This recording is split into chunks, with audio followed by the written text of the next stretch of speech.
그레이통쌤과 함께하는 생명과학원 중추신경계입니다. 사람의 신경계는 정보를 통합하고 처리하는 중추신경계와 정보를 중추신경계에 전달하고 중추신경계의 명령을 반응 기관으로 전달하는 말초신경계로 구분되는데요. 중추신경계를 이루는 연합 뉴런이고 정보를 중추신경계에 전달하는 뉴런은 감각뉴런, 그리고 중추신경계의 명령을 반응기관으로 전달하는 것은 운동뉴런이 그 역할을 하게 됩니다.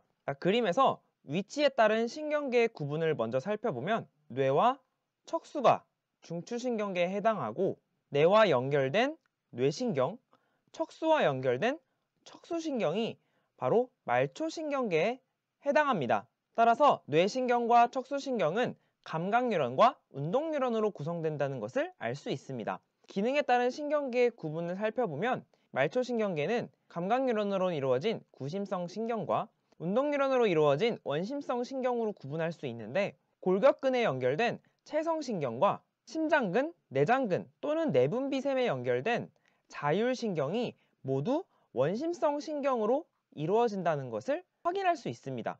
추가적으로 체성신경과 연결된 골격근은 주로 대뇌의 지배를 받고 자율신경은 대뇌 이외의 다른 뇌의 지배를 받는다, 이렇게 정리하시면 되겠습니다. 중추신경계 첫 번째, 뇌를 살펴볼 건데요. 그림을 보고 위치를 파악하는 것이 매우 중요합니다. 가장 큰 부피를 차지하는 대뇌, 간뇌, 중간뇌, 연수, 소뇌가 중요하고요. 생명유지의 핵심 기능을 하는 뇌줄기에 속하는 구조는 중간뇌, 연수, 그리고 이 사이에 있는 뇌교를 포함한다는 것을 꼭 알아두시기 바랍니다. 다른 뇌가 손상을 입지 않았어도 이 뇌줄기가 손상을 입은 사람을 뇌사로 판정하고, 뇌 중에서 대뇌가 손상을 입은 사람을 식물인간이라고 합니다. 대뇌를 자세히 살펴보면 좌, 우 두 개의 반구로 이루어져 있고 표면에 주름이 많아서 표면적이 넓습니다. 바깥쪽을 겉질, 안쪽을 속질이라고 하는데요. 그림에서 보듯이 겉질이 좀 더 진한 색깔, 속질이 연한 색깔을 띠고 있습니다. 상대적으로 커다란 신경세포체가 모여 있어 진하게 보이는 것이고요. 안쪽은 상대적으로 가는 축삭돌기가 모여 있어 옅은 색을 띱니다. 따라서 겉질을 회색질, 속질을 백색질이라고 부른다는 것을 꼭 알아두시기 바랍니다. 대뇌는 고등정신활동과 정보처리, 의식적 운동인 수의 운동의 중추다 라는 것을 기억해 두시기 바랍니다. 대뇌는 위치에 따라서 전두엽, 두정엽, 축두엽, 후두엽으로 나뉘는데요. 전두엽에는 운동겉질이 있어 이 부분이 손상을 입으면 의식적 운동을 할 수 없고, 두정엽에 이 부분에 손상을 입으면 말하기가 불가능하다, 이런 것들은 참고로 알아두시기 바랍니다. 소뇌는 대뇌의 뒤쪽 아래에 있습니다. 소뇌도 좌우 두 개의 반구로 이루어져 있고요. 소뇌의 기능 중에 가장 중요한 기능이 몸의 평형 유지입니다. 다음으로 간뇌는 이 부분을 말하는데요. 위쪽을 시상, 아래쪽을 시상하부라고 합니다. 시상하부의 이 끝부분이 바로 뇌하수체인데요. 간뇌의 기능 중 항상성 유지는 매우 중요한 역할을 하죠. 이를 유지하기 위한 자율신경과 내분비샘의 조절 중추입니다. 특히 이 뇌하수체는 호르몬을 분비하는 중요한 역할을 합니다.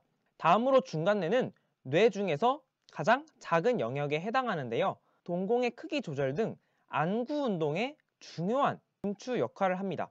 뇌교는 중간뇌와 연수 사이에 볼록 튀어나온 부분이고 생명 유지에 중요한 역할을 한다, 이렇게만 알아두시면 되겠고요.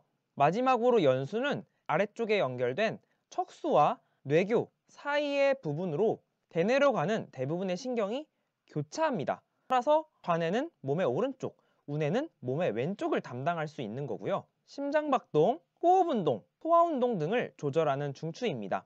연수는 특별히 기침, 재채기, 하품, 침분비 등의 반사 중추로 중요한 역할을 합니다. 뇌의 각 위치와 함께 기능을 알아두도록 합시다. 다음으로 척수의 구조와 기능을 알아보겠습니다. 척수는 우리 몸의 척추로 보호받을 만큼 중요한 역할을 합니다.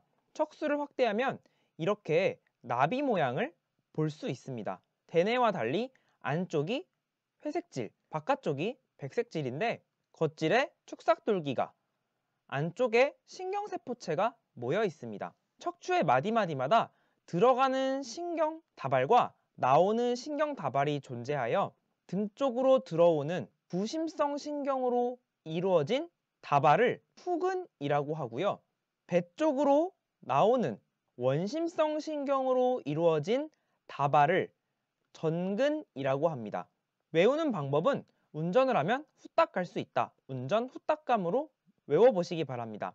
운동뉴런이 이루는 다발은 전근을 이루고 후근을 이루는 것은 감각뉴런 다발이다. 이렇게 외우면 헷갈리지 않습니다. 척수의 기능은 뇌와 척수신경 사이의 정보를 전달하는 역할을 하고요. 회피반사, 무릎반사의 무조건 반사의 중추이고 배변 및 배뇨 반사의 중추이기도 합니다.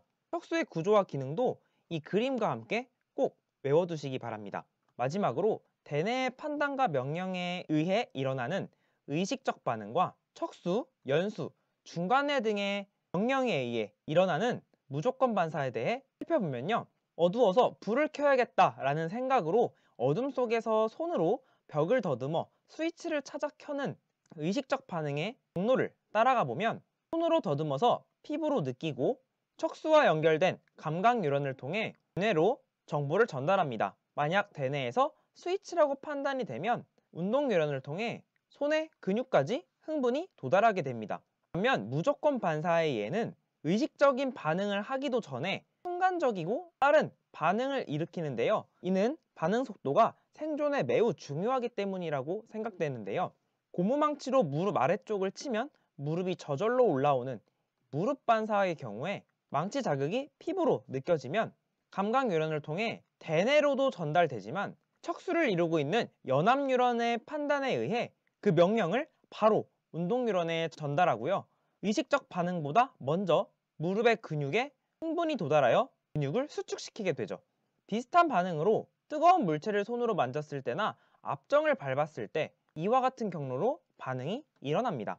척수가 중추인 척수반사 외에도 연수가 중추인 연수반사에는 재채기, 하품, 침 분비 등이 해당하고요. 중간내가 중추인 중간내 반사는 동공반사, 안구운동이 여기에 해당합니다. 여기까지 중추신경계에 대한 강의를 마치고 다음 시간에는 말초신경계에 대해 공부해 보도록 하겠습니다. 구독과 알림 설정, 복습까지 챙기세요. 지금까지 그레이트 홍쌤이었습니다. 홍빠!